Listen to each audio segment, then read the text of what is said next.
प्यारे बच्चों, कक्षा 6 की गणित की कक्षा में आपका स्वागत है। हम लोग कोष्ठक के चैप्टर को समाप्त करने के उपरांत आज हम एक नए चैप्टर की शुरुआत कर रहे हैं। उसका नाम है सांख्यिकी। मुझे पूरा उम्मीद और विश्वास है कि आप पिछले दिनों कोष्ठक के अध्याय को पूरा किए होंगे, लगाए होंगे उसके प्रश्नों को। आप अपने होमवर्क की कॉपी में पिछले चैप्टर तक आप कंप्लीट पूरा कर जाइए। हम लोग आज एक नए चैप्टर की शुरुआत करने जा रहे हैं, जिसे सांख्यिकी। सांख्यिकी के विषय में सबसे पहले कुछ आपको बताएं। यह एक ऐसा अध्याय है जिसमें आंकड़ों के संग्रहण के विषय में आंकड़े संग्रहित किए जाते हैं। जैसे आपने टीवी पर या अखबारों में देखा होगा कि अगर कहीं क्रिकेट की खेल हो रही है तो उसमें क्रिकेट की खेल में जो खिलाड़ी हैं वो अपने भिन्न भिन्न रनों को प्राप्त कर रहे हैं। कोई 3 ओवर में 10 रन प्राप्त कर रहा है, कोई 10 ओवर में 3 रन प्राप्त कर रहा है, फिर कोई 10 ओवर में 1 रन प्राप्त कर रहा है। इसी प्रकार से भिन्न भिन्न खिलाड़ी उतने ही ओवर में अपने रनों की अलग अलग संख्या प्राप्त करते हैं। अब ये रन अधिक हैं, कम हैं, सबको एक सारणी में लिखकर प्रदर्शित करने की क्रिया को ही यहाँ सांख्यिकी के रूप में कहा जाता है। आंकड़ों को संग्रहित करना, हम इसे दूसरे रूप में कह सकते हैं कि आंकड़े संख्याओं के वे संग्रह हैं जो कुछ सूचनाएं देने के लिए एकत्रित किए जाते हैं। क्रिकेट की खेल में जो आंकड़े हमको हैं, अगर केवल ऐसे बिना लिखे छोड़ा जाए तो यह आपके सामने समस्या हो सकती है कि किसी दूसरे खिलाड़ी का रन किसी दूसरे के साथ चला जाएगा। लेकिन उसको एक चार्ट पर, एक डाटा पर हम लिख लेते हैं तो उस चार्ट और डाटा पर लिखने से वे संग्रहित आंकड़ा कहलाते हैं। और वो संग्रहित आंकड़े जो सूचना देते हैं वे ही उस आंकड़ों का संग्रह कहलाता है। और ये सभी आंकड़े परिणाम घोषित करने के लिए एक निश्चित उद्देश्य से एकत्रित किए जाते हैं। उन्हीं संग्रहित किए गए आंकड़ों, इकट्ठा किए गए आंकड़ों की सहायता से खेल खेलने वाले खिलाड़ियों में हार और जीत का फैसला लिया जाता है। अब इन आंकड़ों की सहायता से हम कुछ निष्कर्ष भी निकालते हैं। क्या आंकड़े निश्चित होते हैं?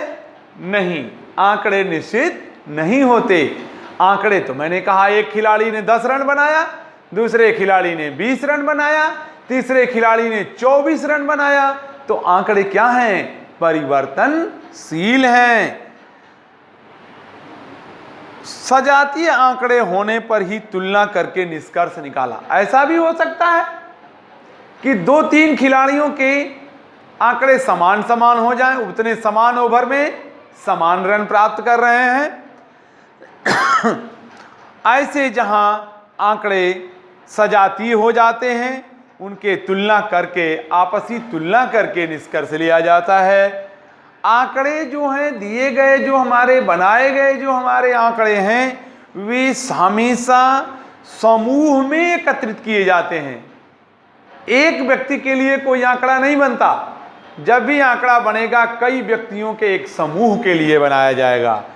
आंकड़े सदैव संख्या के रूप में होते हैं। जिसे हम अपने बुक में पढ़ें, वे आंकड़े संख्यात्मक रूप को प्रदर्शित करते हैं।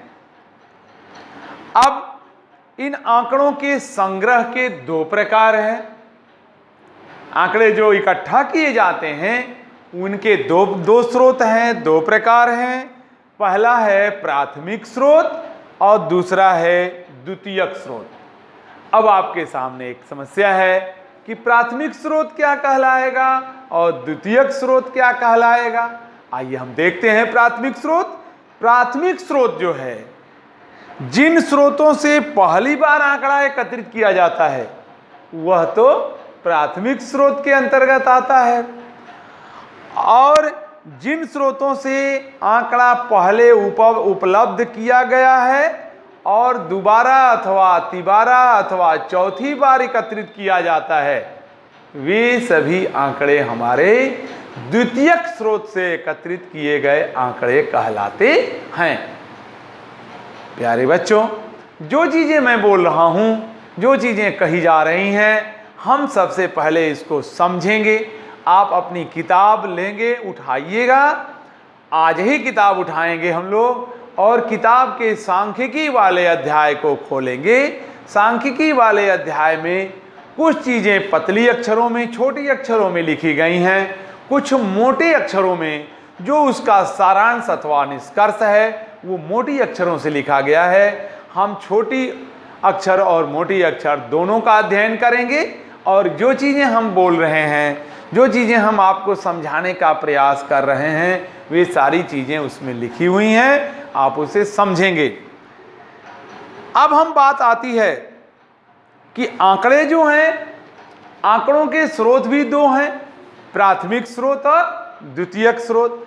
अब आंकड़े भी हमारे दो हैं, एक प्राथमिक आंकड़े और एक द्वितीयक आंकड़े। प्राथमिक स्रोतों से जो आंकड़े प्राप्त होते हैं उन्हें हम प्राथमिक आंकड़ा कहते हैं, और द्वितीयक स्रोत से जो आंकड़ा प्राप्त होता है उसे हम लोग द्वितीयक आंकड़ा बोलते हैं, कहते हैं। ऐसे आंकड़ों को जो संकलित करने का है, जैसे मान लीजिए किसी कक्षा में कुल 10 लड़के हैं, 10 लड़कों में गणित, हिंदी, अंग्रेजी, विज्ञान सब विषय पढ़ते हैं। गणित की परीक्षा हो रही है, 50 अंक गणित की परीक्षा के लिए निर्धारित किए गए हैं। 50 अंकों में से 10 लड़के बैठे हैं परीक्षा में। कोई बहुत अच्छा ब्रिलियंट हो सकता है, कोई बहुत तेज लड़का हो सकता है जो 50 में 50 भी पाएगा, कोई ऐसा है जो 50 में 30 भी पाएगा, कोई 40 भी पाएगा, कोई 35 भी पाएगा, कोई 20 भी पाएगा, कोई 10 भी पाएगा, और बिल्कुल जो एक तरह से नहीं पढ़ा हुआ होगा वो शून्य भी पा सकता है। जैसे एक आंकड़े आपकी किताब में दिए गए हैं, आशीष, अमिता, मनीष, नीरज, दीप्ति, सलमा, रहमान, अजय, अरमान और नेहा, ये कुल 10 लड़के लड़कियां हैं जो परीक्षा में सम्मिलित हो रहे हैं। आशीष 50 में 50 पाता है, अमिता 48 अंक पाती है, मनीष 45 अंक पाते हैं, नीरज 42, दीप्ति 40 पाती है, सलमा 38 अंक पा रही है, रहमान 32 अंक पाता है, अजय 30 अंक पाता है, अरमान 27 अंक पाता है और नेहा 26 अंक पाती है। इनको एक जगह नहीं लिखा जा सकता, इनके लिए हमें सारणी बनानी ही बनानी है। तो जो अब इनके लिए जो सारणी बनानी है, इनके जो आंकड़े संग्रहित करने हैं, ये सभी चीजें हमारी सांख्यिकी के अंतर्गत आते हैं। आंकड़ों को बनाना, आंकड़ों को संग्रहित करना, उनके मानों को प्रदर्शित करना, इस प्रकार से जो लिखने की विधियां हैं आपको इसी सिस्टम से सांख्यिकी विधि में प्रदर्शित किए गए हैं। इसी प्रकार से ऐसा भी हो सकता है